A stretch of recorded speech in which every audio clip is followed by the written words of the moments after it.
Hello, everyone. Welcome to eBizChat, where it is all about business. I am Rick Zanotti, and I'm joined today by Dr. Susan Nash. We call her magical. She is.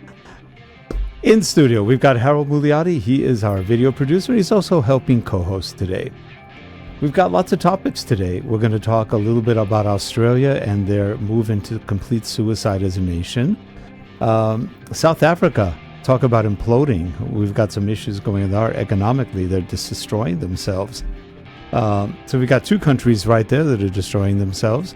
Let's talk also a little bit about the liability of corporations who are deciding that they are judge, jury, and executioner with COVID vaccines. You either have one or you don't work here, or you don't come back in here. There's a lot of legal issues, and I think companies are not thinking very straight. Here we go.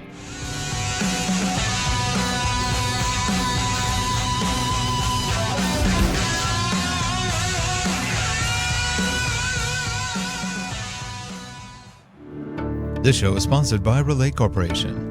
Visit us at www.relatecasts.net. Thanks. And we are back. And Susan, what do you think is going on with Australia? It's quite interesting. The latest issue of Foreign Policy talked about a large article about Australia, the hermit kingdom. And they basically talked about isolationism. And a sensible reason is not wanting to have any COVID deaths. They've had a total of 1,000 in this entire time. If you want to assume it's COVID, let's take it a step back. According to officials and testing. Well, whatever it is, it's a disease. Let's say they want to curb disease and not have any. They close their borders, and they will stay closed until about April 2022. And in the meantime, there are a number of Australian citizens who are stranded. I mean, tens of thousands who are stranded overseas, and they can't come back. And some people are talking about how cruel the policy is because they can't come back to see their families. They can't visit their dying loved ones before they pass away. They can't provide any support, and it's and they're having a hard time rationalizing it. And the economic impact has been pretty significant already. They've been hurt pretty badly. And like you said, tourism, $3 billion loss already? Well, that was in international students. So international students, not even mentioning tourism. That was just students. Yeah. That was just students, just international students. It's a $3 billion a year revenue business. So let me ask you, Susan, from a business perspective, there is a lot of insanity going on with public health officials who have a lot of power all of a sudden, which they've never had. We've had quote-unquote pandemics before without any issue. We never had to shut down. SARS-1 was much, much more deadly and serious than SARS-2, which is COVID-19. They never shut down. There were very few deaths. There was no propaganda. There was no censorship. There was none of that. What gives? I don't know. I mean, it's insane. There's no logic or reason to any of this. And there's no logic to public health and everybody saying, no, you can't use anything except vaccines. What about meds that work? No meds work. Lots of meds work. And they've proven that over and over and over again. So from a business perspective, we're kind of letting public health drive our own suicides as countries. It's a little insane. We're all losing trillions. Yeah, but let's just say it's all real. I think it is. Okay. I mean, I personally think that the COVID is obviously real. The response to it, though, for example, is so real. Yeah. That's the problem. It's surreal. I mean, it's actually creates shortages. It creates problems. Yeah. And it's a little insane, but I do wonder. Look what's going on in South Africa. Now, they've got a whole mess of other issues in South Africa, but they're basically all killing each other. They're having all sorts of major problems. I'm not sure yet who's benefiting economically from all this, but there is a diamond trade. There is a Krugerrand trade. Something's going on. They're out of control. And you notice nobody's really helping them. The UN doesn't send troops there. They don't bother with that. And lots of other parts of Africa are having major issues. Not to mention there's a lot of death in Africa from a lot of different things, including the lockdowns, which have hurt them pretty heavily. Well, once you destroy people's livelihoods and you do it for a year or longer, you start having things like malnutrition and actual starvation. We talked last week about Haiti. Yes. After the earthquake, the starvation and malnutrition and opportunistic diseases carried away many people. They said a death toll of 300,000. And like what we're seeing now with social and income inequality, you have almost always political instability. Yes. Yeah. Yeah. I read an article a couple of days back that was saying that people are trying to flee right now a lot of the socialist countries because of all the lockdowns. They want to get out, but there's nowhere to go. Everybody's locked down. So it's sort of interesting. And in the U.S., people are fleeing the big cities in droves. New York, Los Angeles, Chicago, among others. Those are the three big ones where you have mass exodus. We're seeing it. We live 50 miles northwest of L.A., and you can't find real estate out here. It is being bought up so quickly because people want out. They're tired of the crime, the craziness, and everything else. And that's like that in every big city. So socially, we're destroying ourselves, which is just sad. There's a lot of creation of things that just aren't even really existing, except they're fomenting it, like racism and other things. They're really fomenting it much more than what really existed. And that's destroying the economies of the cities, especially the inner cities, which already had tough economies. Not good. It's rough. But it was so interesting. Last week we talked about why there are like so many, please work here, please apply, bonus here, like fast food and retail and hardware shops. And so I was doing a little bit of investigating and talking to people. And it turns out that a lot of people are not just sitting around not working. They're working in the gig economy with, say, DoorDash or Uber, because they can make, especially with takeout and DoorDash and stuff, they can make so much more money and they have much more flexibility than they would just punching a clock someplace. And they can, say, work when they have time, when they have somebody for the kids, instead of, oh no, I have to work, can I find somebody to watch the kids? Right. But that was kind of a continuation of what's been going on anyway. A lot of millennials want to have their own businesses. They don't want to go to work. There's a lot of independence. And that's, so it's a little bit of an extension of that trend. But it's also a sign of weakness. I mean, there are a lot of new food delivery services, but the companies selling the food aren't really making the amount of money they did. A lot of them are complaining that, it helps, but it doesn't make up for all the costs that they have in just running a business, including rent. And rent's expensive, especially for restaurants, big restaurants. They can sell you. Go to your Marie Callender's. They'll sell, but they're selling at limited hours, and a lot of them haven't even opened full-time yet. They've opened part-time, even though we're completely open at this point. They don't trust that the government is going to keep them open, because they've had to already get open, close up again, get open, they hire, they fire. It's tough on them. And so food, I think I read somewhere that we've lost 500,000 restaurants nationwide. It's a lot of restaurants. That's a lot of families, because a lot of these are family owned.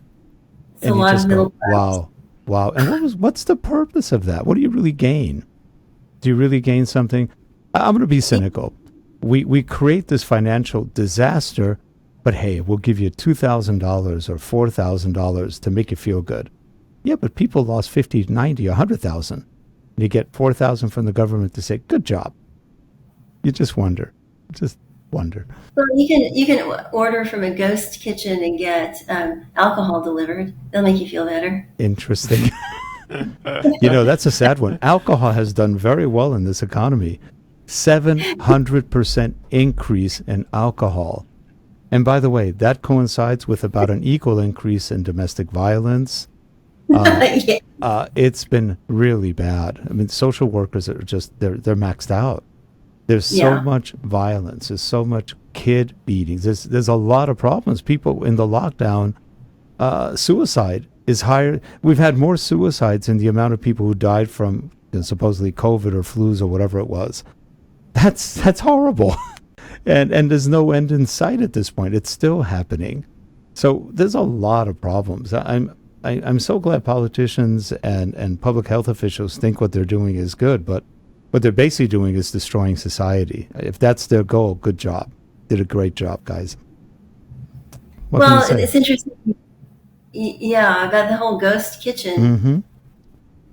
So And I sent you an article about couple articles about like how restaurants are evolving, and there's kind of a debate. Some people think ghost kitchens and are the wave of the future, and some people think they're horrible. What do you think, Harold? I mean, the thing is, I see where people are trying to parallel this with the increase in popularity of online shopping, for example, Mm-hmm.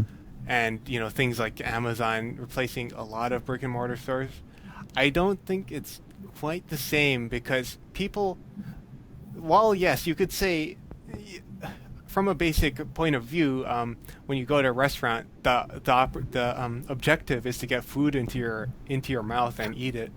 That's it's not the same as when you go to a store, your objective is to get a product usually, unless you're going shopping for fun or something like that. But you're ultimately trying to end up with a product. But I think with a restaurant, I think it's different. I think you're going there for a certain experience. You want to, you're looking for, the locale. You go to a certain place with friends that you like or something. You're looking for a certain ambiance, and you want. That's not always true, of course. That's why delivery has become quite popular because of obviously just the food itself, regardless of the context you eat it in, is also important. But I don't think it's going to be quite Amazon online shopping level of shift. Because people do have a social need, and restaurants supply a lot of that social need. People like to eat and like to hear the noise and like to be around people. And the thing is, I hate to say it, but delivered food is nowhere near as good as the one you get there. By the time it's delivered, it's okay. It's not great. Yeah, that's the thing. Depending on what kind of food you're getting, some food, an extra 10 minutes can actually make a really big difference, especially if it's in a closed container. Some kinds of foods will steam themselves and become sort of soggy, or just not be as appetizing. Sauces can slightly congeal. Not necessarily bad, but not the top experience. No, and trust us, Harold and I eat a lot of crap. We're always ordering food in, and it's adequate. Sometimes it's good. Other times, it just depends. Well, and it's funny. From the better restaurants, it's usually worse than maybe just the fast food stuff, because fast food's kind of built not to be that great anyway. Pizzas and stuff like that, they're usually okay. But when you get better food, the better food doesn't taste as good as when you're at the restaurant, on the whole. Well, I just keep wondering, what's the difference between that and like a ghost kitchen that just buys a bunch of frozen food from Cisco, and then just microwaves it briefly and throws it in there. I mean, you might as well just buy directly from your food distributor. And if you ask any good chef, where's the love when you make that food? Where's that caring? It's not there. It's usually just mass consumption, industrial food. Agua por chocolate. Yeah, it's just so. Is it puro chocolate? Yeah. Water. Now there is a trend. Again, I've been reading about this. A lot of malls have closed. I heard 25% of the malls in the U.S. have closed. That's a lot of malls. But people want to do a resurgence on malls. They want to go back to malls. They want to feel that social thing again. They don't want to sit at home all day long. They want to walk around. In a lot of cities, There's no real walking areas. And in the big cities, forget it. Walking is dangerous in many of them. So they want to go to a mall. They want to feel safe. They want to see other people. They want to get excited by the experience, have fun, listen to music, do whatever they're doing in a mall. And so that's another thing that got pretty much wiped out through the pandemic and decisions made, that people couldn't open up. And it's just a sad reality that we have destroyed so many lives. And for what? So you've destroyed hundreds of, probably millions of lives to save how many people? Not many. Not according to real reality. The numbers aren't quite right. Yeah, there is a COVID. It did exist, but the recovery rate of COVID is 99.5 and 99.7, depending on who you're reading. Meaning, it's almost nobody really truly dies from it. There's a lot of playing with numbers. And just go to the CDC site and you'll see the numbers. The numbers aren't what you're hearing on the news. So just keep that in mind. Just go look at the National Institute of Health and the CDC. They actually put up the real numbers, but nobody looks. I think the real numbers are really high. They are high. Yeah. And they admit it. And they admit it. But they're not the numbers you see on the news, which sound like we're all dying. Everybody's dead. So it's an interesting thing. But economically, it's caused so much grief around the world. It's not just us. And we're handling it much better than most countries. The smaller countries and the third world countries are getting decimated. Absolutely decimated. Well, it's the economic hit too, but I will say COVID was just angel of death to nursing homes, assisted living, and it wasn't just from COVID itself. I mean, the pneumonia that caused by the COVID, but people were vulnerable, and they were so sad they couldn't see their families for over a year, except through. Yeah, and that again is stupid decisions by public health. That where you just really wonder, what the heck are they thinking? Again, if you're healthy, you're not going to get it for the most part. If you have resistance, you can be older and still not get it. A lot of the people got it were the ones who were the weakest or the oldest, and a lot of young people got it who were not in good health or whatever other problems they had. But again, if you look at the numbers, we have 350 million people in this country. The numbers are minute in total. They're minute in proportion. So we destroy, like I said, we destroy a whole society for a very small number of actual deaths, of which a lot of them are marked as COVID, which weren't. And there's a large number that weren't. Somebody had a stroke, COVID. Somebody got hit by a car, COVID. They were doing that because they were getting paid $30,000 to $50,000 by the hospitals, by the government, to mark COVID. So it's insane. It was creating a sense of need among hospitals. Oh, look, we can make a lot of money if somebody dies. And not that hospitals are unscrupulous, but they can be. That's been shown many times. But okay, so thinking back to the victims of COVID. Yeah.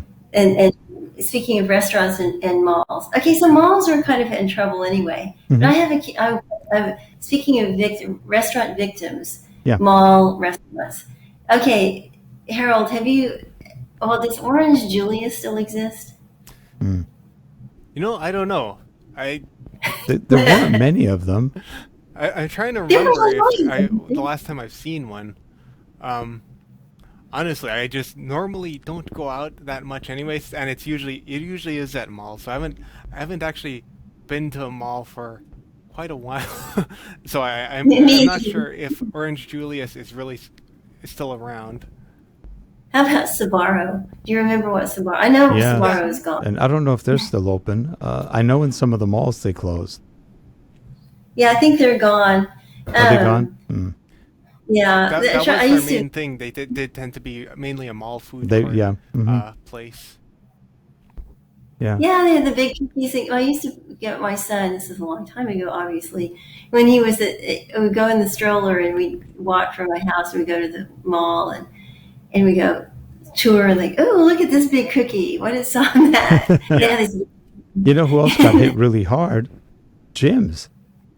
24-hour fitness has closed a lot of gyms, and so have others because you couldn't get people to go to a gym.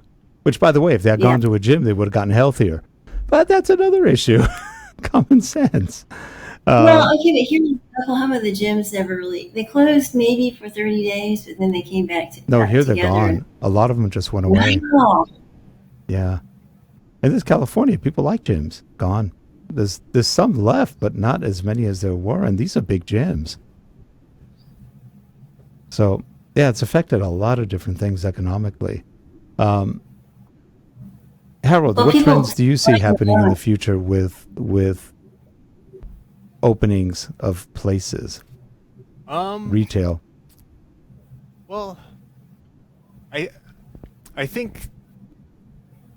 Well, yes, I think we'll start to see. With people going back into stores and that sort of thing. We're going to see places reopen, but obviously a lot of places have kind of shuttered for good. So I think what we're going to see is maybe larger chains opening up more places where there used to be smaller businesses that closed down. I think in general, smaller businesses have been disproportionately affected by all the shutdowns. So we're going to see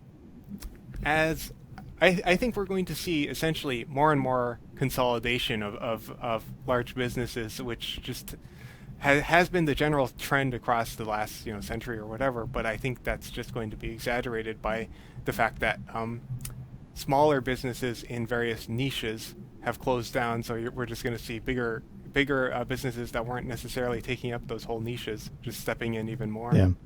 Now there is a new trend with rich people, billionaires. And that's going up into space. Oh, right. So Branson did his first one, $250,000, not to mention the millions he spent to get it going. Now Bezos is going to go up from Amazon, I think on the 20th. Is it 20th or 22nd? I'm not sure. And he's going to go up in a rocket versus what Branson did, which is probably a lot safer. But what's funny is there's a petition going around to have Bezos stay up and not come back and bother anybody. So they've already got like 200,000 signatures to keep Bezos up in space. I thought that was funny when I read that. It's like, it's a petition for everything. But it's interesting because everybody's saying that's sort of just a hobby for very rich people because nobody else could afford it. It's an interesting little aside. And what I think is... Yes, I think space tourism will probably be just a rich people thing. Yeah. However, I think actual construction and transportation of goods to space may be closer than we realize because of... I was just reading some articles recently about space elevators and different plans to make those a reality where... we've made some advances in materials engineering for graphene and stuff that they would use for the material for the actual space elevator. But I was reading about these plans for like basically a space elevator where you would have the bottom of it not actually on Earth but in low Earth orbit, and the top of it being in higher Earth orbit. So you'd still need rockets, but you would just need a lot. You'd need a lot less, less powerful rockets, less fuel, and that sort of thing. So I think with that, we may be seeing more, at least really huge businesses that have the money to risk, businesses doing stuff in space. Well, the businesses have a lot of money to risk right now. It's sort of scary. During this pandemic, the bigs got really big, and the smalls disappeared. Again, and it's sort of interesting because a lot of smalls got acquired or taken over when the bigs were so weak. They just the smalls were small. They just took them over. You wonder. You just wonder sometimes. There's always that business part of it which isn't clean or at least good, or they take advantage of a situation real quickly, which you just wonder. But I do wonder. Now, who's going to be the elevator operator, Harold? That's the key. I'm not sure. Yeah, they're a lot of them. A lot of the programs for researching these are like from different countries' governments. But I assume, I assume whoever does step in and decides to put in the huge bucks to actually build the thing, Yeah. they're going to stand to make a huge amount of money off of everyone else that's going to use it. Yeah, I've seen the stuff on the space elevators. My only concern is the effects of the environment on any structure like that. It would be interesting. Well, yeah, it's obviously there are extreme stresses on something like that, which is why they need materials like graphene, carbon nanotubes, and that sort of thing to even make it feasible. And of course, there's the other thing you have to overcome, which is in orbit you have little bits of debris and stuff that are whizzing around at huge speeds that could easily damage it. That is true. Well, we are just about out of time. Lots of stuff to ponder. We're in a very unstable world right now, and markets are a little tight. Everybody's a little nervous. Real estate, by the way, still fly high. It's doing really well. Even with interest rates starting to creep a little bit for home loans, and they don't care. People want out. They want to get out of these cities. So it's interesting. Still massive amounts of investment in real estate. My only big fear is what happens a year or two from now when that crashes, which it probably will, only because you can't sustain these enormous costs for a very long time, because it's not going to be a revolving cost. And the youth have already been marginated out of the whole market. Well, the thing is, too, a lot of people are looking at it as a hedge against inflation. Yes. And they're thinking, well, okay, well, I'll rent these properties. But the problem is the cost of replacement, things like HVAC systems or roof or whatever, those are going up much more than the rents would. They have. And they've gone quite a bit, actually. Mm-hmm. So it could be a challenging business proposition. Yeah. And wood's still expensive. Yes. Still. Interesting world. Well, now that we've depressed it, very sorry. But there's always some silver lining somewhere. Humans have a lot of resilience, so hopefully we'll get through this. What's the old saying? And this too shall pass. That was said by somebody who had kidney stones, I think. And this too shall pass. Ouch. Anyway, well, have a good one, everyone. We will see you next week on eBizChat. We hope you have a good weekend and keep your head above water, because that's the next scarcity that they're going to come up with. Water. We're in California. We have no water, even though they keep draining the tanks so that they can save the eek or whatever other environmental nut thing they're doing. It never ends up here. Take care, everyone. Bye-bye. All right. Bye, everyone.